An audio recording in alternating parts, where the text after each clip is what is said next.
Hi, just thought I'd show you what is happening with this EGR valve. They come out of a Fiat engine. It's a very simple construction, really, the thing. I'll just put you in a better light here. Sorry, working by myself, the video effects are not going to be great. So this original Fiat, which has got some numbers on it, Pierberg, it's from 2007, car 1.9 diesel. Inside, if it shows up, a little pin going through, and again on this side you can see a small spring there in the distance. I'll just switch it to 0 lux.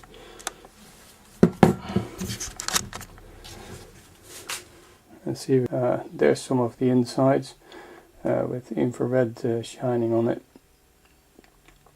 So there's a spring there that holds a valve up, and the valve connects this end to this end here, in an outlet.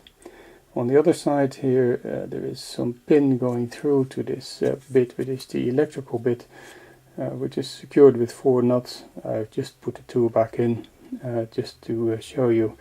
So I'll take those 2 out. This is still an infrared setting here. Just switch it off, actually, we've got enough light. So this here is the 2 part with the 4 bolts out, so it comes apart. And oops, sorry, what you can see, 2 parts here with a little pin, and this one here with the spring on it, and that pushes in. So the spring, if we switch the infrared back on,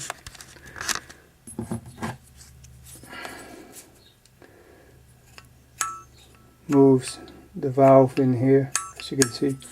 So this part shouldn't really get coked up too much, but it was. There was quite a bit of loose powdery coking and coating of this part, and the same applied to this pin here, again with the powdery coating that was all over here, blocking this, and also inside of here.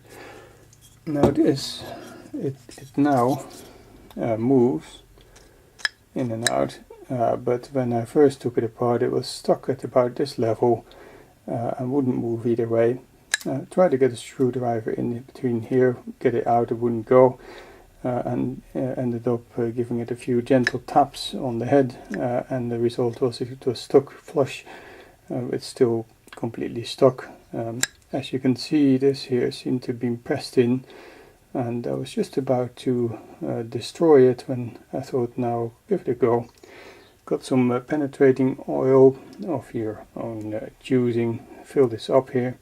There's a little hole at the back which also filled up with penetrating oil, and kept moving it, putting it in the vise like so, and using a small nail, where's it gone, here, with the head down, and just tap the pin back down again, turn it over, tap it back in, out, until the penetrating oil did its magic and it's now moving freely with the spring behind it.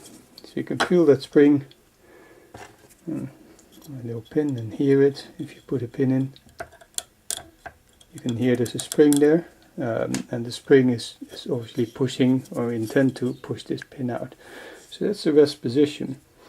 This is a 2-pin connector here. If you look very close, there's a 1 and a 5. Somewhere on the internet somebody put a message on that the 1 should go to earth and the 5 should go to the positive for testing. So I've got a bit of wire here. I'll just take the infrared off again. Here we go. And a couple of things, make sure you don't shorten the thing out. I'll put them on the pins and be back in a sec. So back in the room, the things on the pins. I've got the 2 other ends, and I've got an old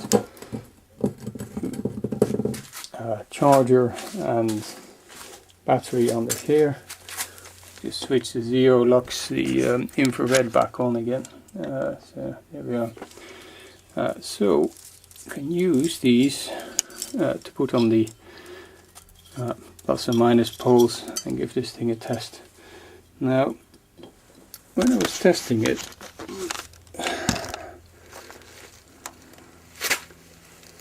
I'm sparking the plates up around here and nothing's happening. Now, reason being, I just realized in time that the force behind this spring here is probably not overcome by what is obviously a coil with a magnet pulling the thing in. So when we go back to here, this spring here is counteracted by this spring in here. So when you put it together, I'll put it on pause. Now after putting it together, so my infrared is still on, switch off again. Just with 2 bolts to hold it. I'll go back to my testing setup here. Put the infrared back on. Aim it, I hope. And now let's see if we can get a picture of it at the valve end. Yes. Put a screwdriver under here, keep it in place. So now with the 2 springs counterbalanced against each other, should be able to get it working, sparking it up. So don't give up too easily if separately this part here is not working, doesn't seem to be working. It needs a counterweight of the other spring. Back on the bench again, still with the infrared on, but I don't need any more. But those 2 pins there, if you actually put the meter on them and check with the what comes up, they in either direction, whether you put the 1 pin on the one side plus or the minus, if you measure it through for resistance, it comes up with about 9 ohms, whether this way or that way.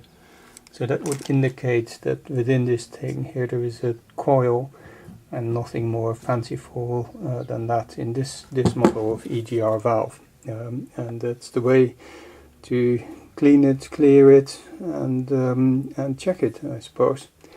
So this one, it also comes up with those from a Fiat. If you put the part number in, you also come up with Volvo and Vauxhall, and I think it is probably a fairly universal model with just a plug with 2 pins.